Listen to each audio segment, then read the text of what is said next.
So this week on New Mexico Desert Classics, as promised in our last video, we're going to compare and contrast using a very scientific method. We're going to compare and contrast different types of Wide-5 Porsche or Volkswagen, sometimes both, steel wheels.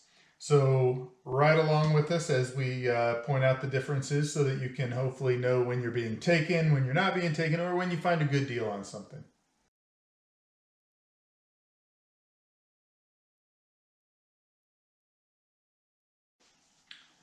Cool. So starting off, right, I said we're going to use a scientific method. So we're going to compare and contrast. So in case you've forgotten since middle school, the difference in comparing and contrasting.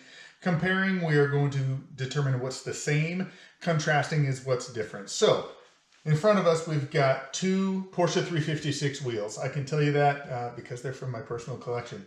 But I can also tell by a couple other factors. So this, on the left, this here is a Lemmerz wheel from July of 1962. And this is a KPZ from August of 1956. So KPZ stands for Crown Prince, so Crown Prince. Lemmerz is obviously the company name. So you've got two different companies built to the same standard. There are some differences that you'll notice in looking at a Lemmerz. These are more rounded openings. They're still flat on the backside, whereas the KPZ, the corners are a lot sharper in the vent holes. So the difference between these, they both have the same type of valve stem where it's got an indentation. The stampings are where the real differences come in, besides the slightly different shape in the holes. So they both still have retainer clips and again 5 lugs, as well as the openings against each lug for brake adjustment. So the various stampings, and we'll show a clip after each of these zoomed in, but you've got your date stamp, which on both companies is going to be month over year. They're slightly different in how they're stamped. Lemmerz has the Lemmerz, one of the differentiations in contrasting these, Lemmerz has the name Lemmerz spelled out. KPZ has a big K, small p, and a large Z inside a circle. So again, with all the things that are the same, the stampings are slightly different. Both of them will have the exact same 4.5J by 15 on your standard 15-inch. Yes, earlier 356 wheels were 16s. No, I don't have any in my collection, so we're just going to go with what we have. You'll also notice the difference in part number. So on the KPZ, the part number is 5586 or something I'm reading upside down. 6586 looks like. Something along those lines. And on the KPZ, it is 1585. So those are different stampings for the part numbers. The other difference, and you'll notice with this Lemmerz wheel, it was a little heavier than I was expecting, that there's lots of corrosion. So I'm about to make a contrast that I think is true because I'm pretty sure I would have noticed this on some of my other Lemmerz. On the Crown Prince, on the KPZ wheel, it has this stamping on the inside here, which is different. So it has the again, a date stamp. And what's really interesting on this particular wheel is the date stamp for the center is 8 of 56. The date stamp on the inside of the inner here, the outer of the outer ring, is 7 of 56. So again, this is a mix match set from the factory, where this inner portion is newer in stamping than the outer portion. So that is how to tell a Lemmerz from a KPZ. Again, I prefer Lemmerz, although I've got a KPZ on the way that is supposed to be mint. So we'll see, I might change my mind.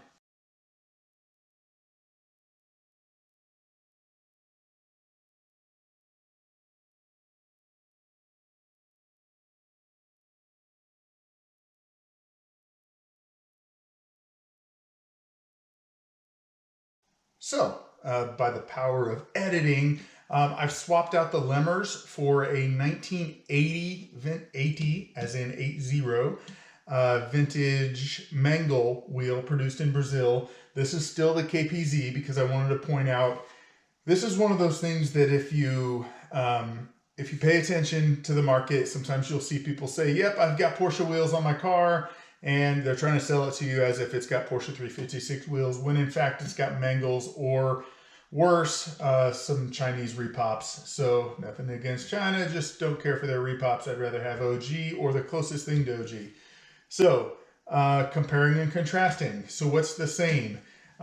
You'll notice I picked the Mangel. I chose to keep the KPZ up here because you'll notice that the shape of the vent holes is actually much more similar between the center of the Brazilian-made Mangels. It's much more similar to the KPZ than it is to the Lemmerz. You'll also notice, jumping to the contrast, the key here is a lot of times you'll be looking at a car or a wheel that's got hubcaps on it, right? So you want to be able to identify. It's very easy to look at the inner portion here and say, yep, that's a repop because there's no stampings on the middle up under the hubcap. But what if you've got the hubcaps on? Well, the easiest way, bar none, is to look at the inner portion of directly adjacent to the valve stem, because you can always see that, right? So on the KPZ and the Lemmerz, where the valve stem goes, the inner portion here is actually recessed a little bit, where the valve stem can go through without making contact here. And you'll notice that it's much farther down in the outer ring here, whereas on the Mangel and the Chinese repops, quite honestly, it's farther out toward the outer edge, and there's no recessed portion here. So if you're looking at a set of wheels and there's no recess here, repop one way or another. Now, I'm in no way saying that Mangels aren't cool wheels. They were the first set that I had on my original 62 back in the day. So Christmas of 1993, my parents bought me 4 5.5 inch. Now this happens to be a 4.5 inch here. My parents bought me 4 5.5 inch Mangels for my 62 Bug. I loved them. Still have a thing for these wheels to this day based on that car. So Mangels have their own cult following, but you need to know what you're paying for and what you're not. So the other reason I kept the KPZ up here instead of the Lemmerz is, you remember how the KPZ had inner stampings here. Well, that is also the same here, right? Comparing, we have some stamping in here. It says 4.5J by 15, 1080, and it's got the date stamp here of 2/80. It's got the big M for Mangel and made in Brazil.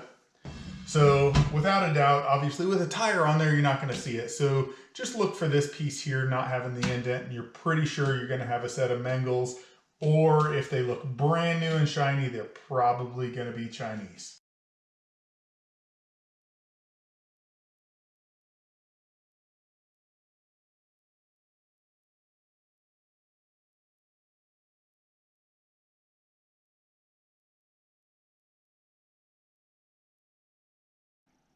Cool. So we're done with the 2 Porsche wheels. We still have the Mangel up here, and there's a reason for that. If you know anything about Wide-5 wheels and their retainer clips, we'll get to a 66, 67 here in a little bit that has these little nubby kind. So I bought a car not too long ago that had 2 of these wheels on it, and when I looked at them, I was just flat baffled because honestly, I don't have a lot of Type 3 experience. So I phoned a friend, and a friend says, yeah, those are going to be early Type 3 wheels, and I'm like, cool. So I started doing some market research, and I'm like, ooh, these wheels are worth about 1/3 of what I paid for the whole car for just the pair of wheels. Like, pretty cool. So in preparation for this video, I decided I was going to try and pick every different type of Wide-5 wheel. We'll stay away from some bus wheels, although I do have one I might pull up here in a second. Here, we're not going to get into crow's feet versus non-crow's feet and all that. We'll save that for another video. But as I was taking this wheel apart, I realized that there were no stampings here. So now we're going to compare and contrast again, right? Compare is similar, contrast is different. No markings? No markings. And I went, well, that's weird. So I start sanding down the telltale places where I would expect to see stampings, and there's none. So then I'm looking at the edge of the wheel here, and I see a sticker. I'm like, oh, cool. That's got some sort of Volkswagen Audi sticker on it. And then I'm trying to find more markings, and what do you know? I see Mangel, made in Brazil. So what I'm really trying to wrap my brain around here, and if you guys know anything, please drop us a comment in the comment section. So this wheel, if it were a real original Type 3 wheel, we're talking solid outer, solid smoothie style interior, but the little nub hubcap retainers that were specific to a 66, 67 Beetle, except they were on an early Type 3. But what I have here is the date stamp is from 1981, made in Brazil. So as many of you know, a lot of the German tooling went from the factories in Wolfsburg or other Volkswagen factories, and they were shipped to Brazil, and they continued to manufacture. What I'm trying to wrap my brain around is why these retainers are not desirable except on a 66, 67, and it's only because of originality. Let me tell you, they are a pain in the butt, right? You get brand new hubcaps, the correct kind, you go to put them on, and you get one under this one under this one, you go to pop that one in, and either this pops out or this pops out. You get frustrated, you hit it a little hard, you cave it in. Done it a couple times. So for the life of me, I don't know why they would have, in 1981, made a Type 3, a 62 to 64 Type 3 smoothie with funky retainers by Mangel. So if you have any information on that, let me know. So we've learned by compare and contrast, right, the difference. If this were an original Type 3, which, I mean, if I had a 62 to 64 Type 3, I'd be cool with running these because there's no way anybody's going to know any different. So if you need some, hit me up because I've got two super duper solid and straight wheels ready to move.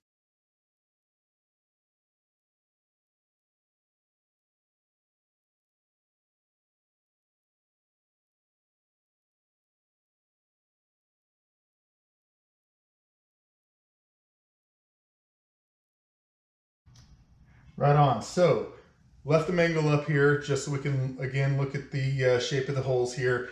But here we've got a 1966-67 only Type 1 Beetle wheel here, and you notice it by very similar to how Porsche for years had vented the inner of the rim. Volkswagen followed suit in 1966. In fact, I can't remember. Yeah, I can't really read the date stamp in this lighting. I apologize. And this wheel obviously is beat to heck, but it's a good example. I've got a couple sets of these, or I've had a couple of sets of these. I've still got some left over. I really like these, except the difference in the shape of, even on the Mangel, right? The difference in shape versus Volkswagens, you'll notice, are just straight, parallel to each other, and the curved ends that are, it's all just a mirror of itself, very symmetrical, whereas very little of the Mangel is mirrorable. So, and same with the Lemmerz and KPZ, the shape of the holes is just different. But, so if you're looking at a 66 or 67 car and it doesn't have these, it's either going to be a really, really, really early 66 that's using some late stamped 65 smoothies, or it's going to have the wrong wheels on it. And if you think about it, over all the years since these cars were produced, if you had one of these doozies, whatever car this came off of probably isn't, you know, if you had a 66, 67 Bug in 1982, you weren't so worried probably about, if you chunked a rim, you weren't worried about finding the right one. You just found a Wide-5 and you put it on, or you ordered some Mangels and you ditched the other ones.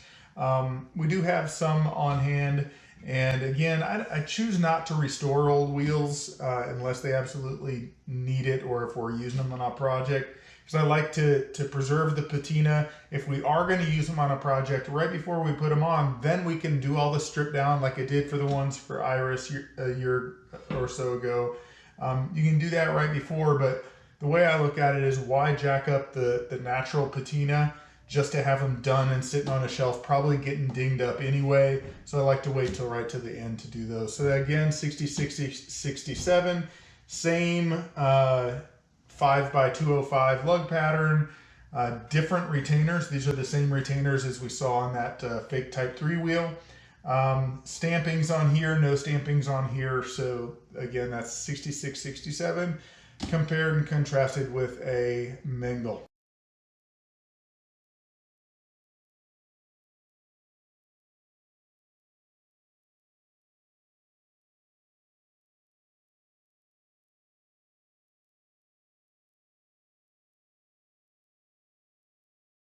All right, so by the power of Presto Changeo, I got rid of the Mangel, and because I wanted to compare and contrast a early Smoothie and a 66, 67 wheel. So obviously there's a couple differences when we're contrasting them.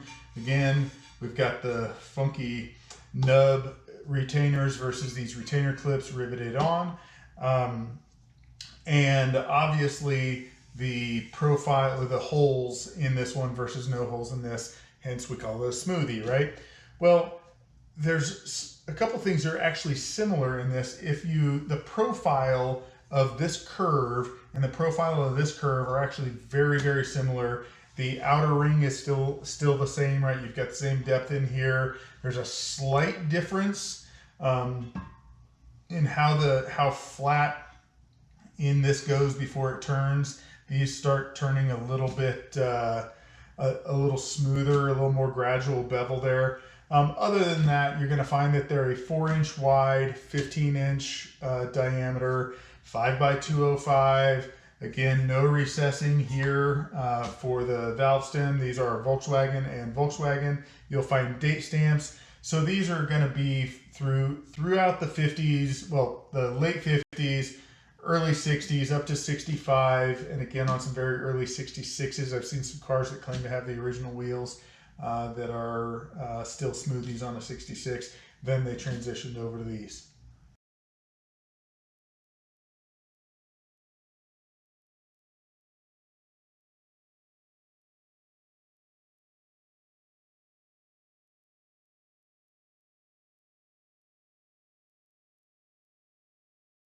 All right, so to put a bow on this, I mentioned earlier that I didn't plan on focusing on any bus wheels, but I figured for safety purposes, I would tonight. Since we've been comparing and contrasting all night long, this is a wheel off of, this is the spare out of Lobo, the 69 bus that we've got working on right now.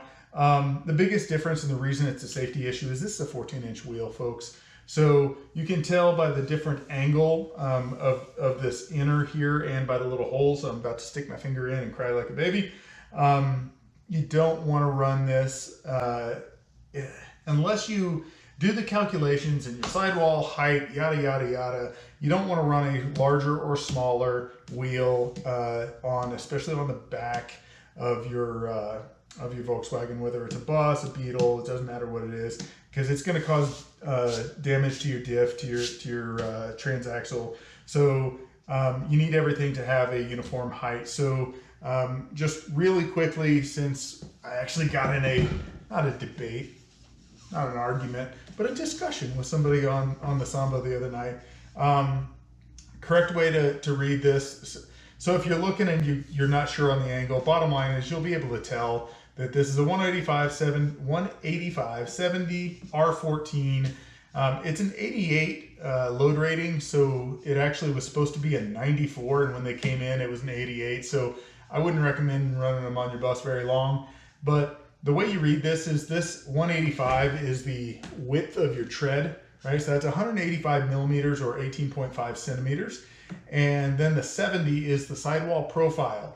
Now, when you say 70, it doesn't mean there's a height that's 70 or 60 or 65. That's a ratio. That is a percentage of the first number. So this is 70%. Your height here is 70% of your 185 millimeters width. Your R is going to say it's radial or radius, depending on who you talk to, and that it is a 14-inch diameter. So Again, you don't want to run this at the same time as you're running a different size, correctly sized Type 1 wheel. But for the sake of safety, I thought I'd introduce it. So coming up next, either probably next week, since I'm going to pick up my son at college, I might have to use him to shoot some video since he is a film student at the University of New Mexico. Go Lobos! But we'll get into the different types of bus wheels, crow's feet, non-crow's feet, and different sizes and whatnot, and what years they come from. And then we have a request to get to shoot some more 4-lug from our 4-lug collection. Again, I don't own a 4-lug car, but I have this thing for 4-lug wheels. Wheels are just kind of my thing. They're, as I said in the last video, they are cheaper than cars. I have 6 kids. I don't get a lot of cars, so I like to. It's easier and more fun for me to collect wheels sometimes. So we'll be breaking into the 4-lug collection. Hopefully going to close the deal on picking up a set of Pedrinis.